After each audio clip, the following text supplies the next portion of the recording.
Okay, so I am very excited to be sharing today and talking and reflecting on this theme, Nativity in the Darkness, Advent Reflections on Trans and Queer Hope. It's a topic that has so many related thoughts. I feel we could talk for hours probably on almost every element in there, which is just really exciting because I really love digging deep into queer theology.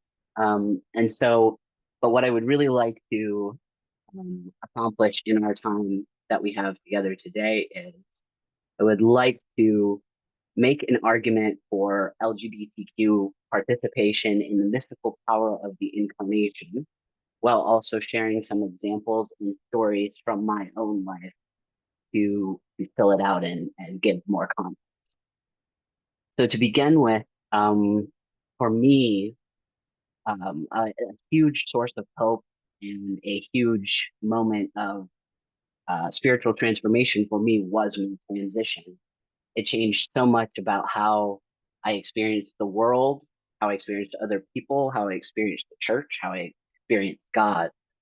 In the Advent story, one of the things that stands out to me the most is that so many so many people were anticipating the coming of Jesus, but had the wrong idea about what it was going to be. So many people thought, and it was, often like the kings and the important people, they thought, okay, this is going to be like a conquering hero guy who's going to come, this Messiah. He's going to change everything and make everything go according to our favor, go our way. And in that focus on believing it was going to be a certain way, they actually ended up missing out on the reality of this quiet, humble birth in a stable. And that missed opportunity or not seeing what was really happening feels intimately related to the experience of being a queer person in the church so often, because so often maybe it's the church hierarchy, maybe it people of status in the church or authority, important people in the church don't see queer people, young queer people, for who they are in the pews. And so because of not seeing us for who we are, they deeply miss out on all of the gifts and all of the things and the beauty that we really do bring. And so when I was growing up Catholic, um, I was very much focused on making sure that I did the role that I was assigned correctly. And so that was everything from okay, on paper, I'm going to go down the checklist. I'm going to do all of the things that ensure that I am the right type of Catholic. I am a good Catholic. Like that's my goal, to get this little certificate, get signed off on kind of. But also that included for me the performance of trying to be a woman. And it was never a good fit. But I really did try to compromise in the ways that I could in order to uh, fit this role, fit this performance. But one of the things that I experienced in finally coming to terms with my trans identity and embracing it was I realized that I had all these connections with all of these people, but in none of those connections was I actually showing up as myself. And so they were inherently superficial, and it wasn't really the other people's fault. It was, I'm not really showing up here. So I'm not really able to bring my full gifts into relationship with these people. And I think that that ties into another element I want to talk about, which is the spiritual journey itself and how, you know, there's the connections here between Advent as the spiritual journey, and then transition as a spiritual journey. And it's like you have the three different stages of the spiritual journey where it's like first you have sort of the status quo level, then you have the confrontation moment, and then you have like basically the fruit. So if you can make it through all of that, you get to these amazing, beautiful fruits. And so for transgender people, um, it's always a very well, it's not always, I should say. It's often for me as a binary transgender person, it was a very visual, physical. There was external changes that you can see. My appearance changed. I grew hair on my face. My voice deepened, and so there's these the physical embodiment piece is there represented in that way. Um, and for the stages, you're starting in the status quo. That's where I was still trying to play these roles, still trying to perform femininity, perform this idea I had of what it meant to be a good Catholic.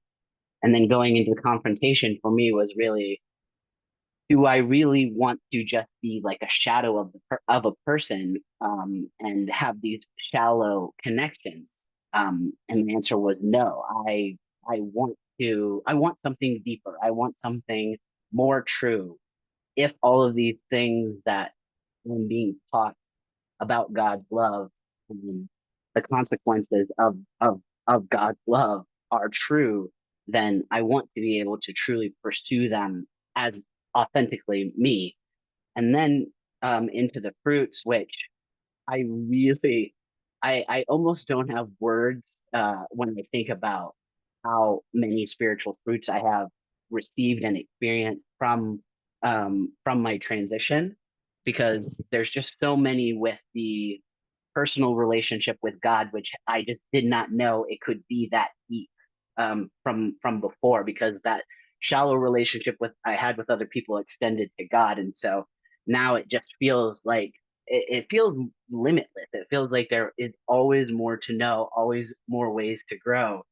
And then additionally, there's other spiritual fruits as well, because a really big one is finding and meeting people and community like we are sharing here, where um, being welcomed as your true self, that the power of that not only profoundly changed me in nourishing me and strengthening me, but as we go through periods of darkness, having those connections is really like I think of it as like different threads, all these different connections and these different people that I've met, mentors, peers in Catholic LGBTQ world.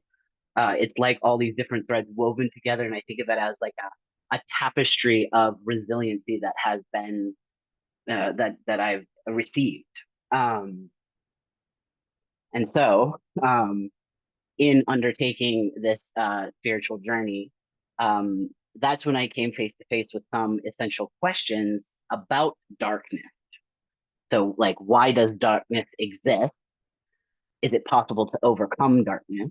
And also, if God is real, why doesn't he get rid of darkness? Why doesn't he just banish it and just completely defeat it?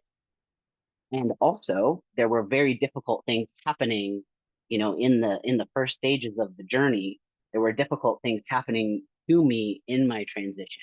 For example, I'll give you a list of some of the things that happened. When I called my parents and came out to my mom and dad, my mom said transgender is a political word and essentially hung up. I was originally supposed to be in my sister's wedding, and then when I came out as trans, I was basically informed that they wanted to only have a female maid of honor, so it's kind of like not in the wedding anymore. I came out to the boss that I had at the time, and I told him, very professionally, I was like, "This is a thing that's happening. I'm starting testosterone, and I would like to get ahead of this and email everybody, and just establish I'm going to be using a new name and pronouns, etc." And to which he responded, "You realize the position you're putting me." So that didn't go very well. And then, of course, I did lose the friendships a lot of the friendships that I had, and the support that I had in the conservative Catholic world, which is kind of what I was in back then. And really, when I say support, it wasn't just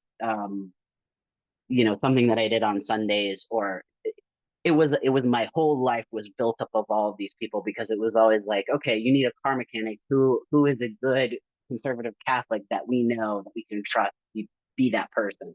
And so it was a big loss, uh, obviously. But also I did want to also note that, like, you know, even though these things were very difficult for me, these of course are not the worst things or even the most extreme things that could possibly happen to a transgender person. So I really just wanted to also acknowledge that um, the darkness can be very fraught and take many different forms for different people as well.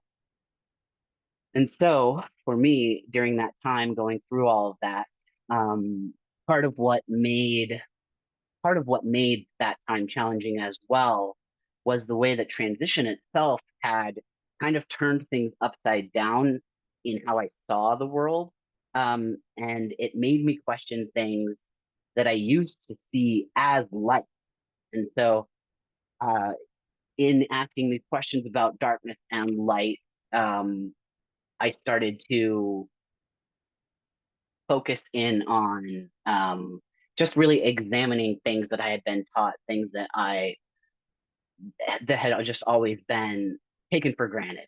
Um, and so as I began the process of um, examining those things, of analyzing and trying to figure out what still resonated with me as these big changes happened in my life, I started to notice the pattern of of all of these very binary and dualistic systems.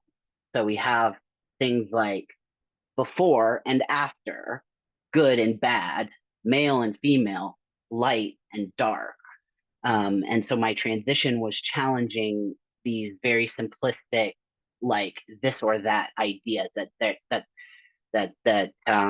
can only be these opposing polar things that there's no space for a gray area in that way of looking at things. Um, And related to this, I also started to think about how, you know, we are living in, we may be living as human beings in this linear chronological flow of time, but God is not confined to that.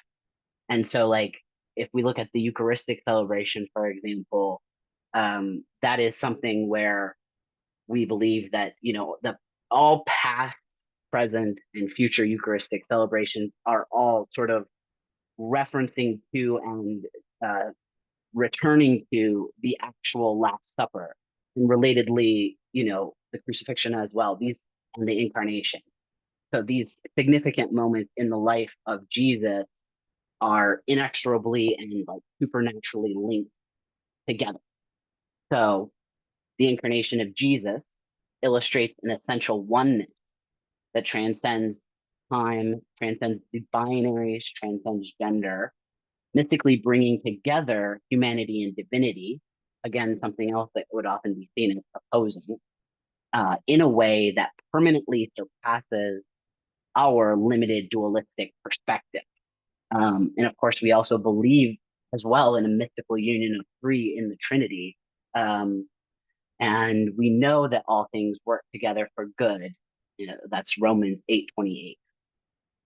And so ultimately, it's not about this messianic warrior conquering hero that everybody was expecting. And it's not about simply defeating or destroying darkness. As facets and reflections of God's love, our unique roles are about magnifying that love by being most authentically ourselves. For me as a transgender person, much of that just means just the truth of being who I am, just embracing my identity and being honest about it, and in that way of, it's not just like being about honest about it, it's connecting to people in the truth of that reality. So something that it transcends just oh yeah, this is just a thing about me. It's actually no, this is like integral. When I'm sharing this with you, I'm really sharing who I am. And and for other members of the queer community, it can be so many other things. A very easy example I thought of was just the simple act of what it means to hold the hand of the person that you love in public. Um, and so, in ways like these, as members of the LGBTQ community, and many other ways that I haven't named, um, we imitate Christ and we participate in the incarnational reality of making our queer love flesh in the world.